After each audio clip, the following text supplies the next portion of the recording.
А сегодня в Якутске стартует открытый региональный турнир по масс-рестлингу «Новые имена». Он пройдет среди мужчин и женщин, непрофессионалов. Продлятся все выходные, а местом баталий стал спортивный комплекс «Мадон».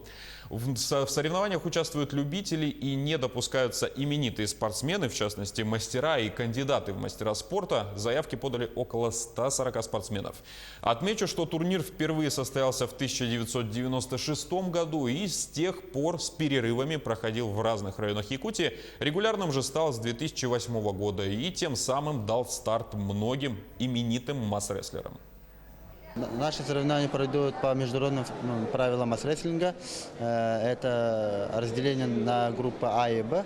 Это проигравшие идут в группу Б, а победившие в группе А остаются, как все международные соревнования проводят. Наши соревнования пройдут по двум помостам.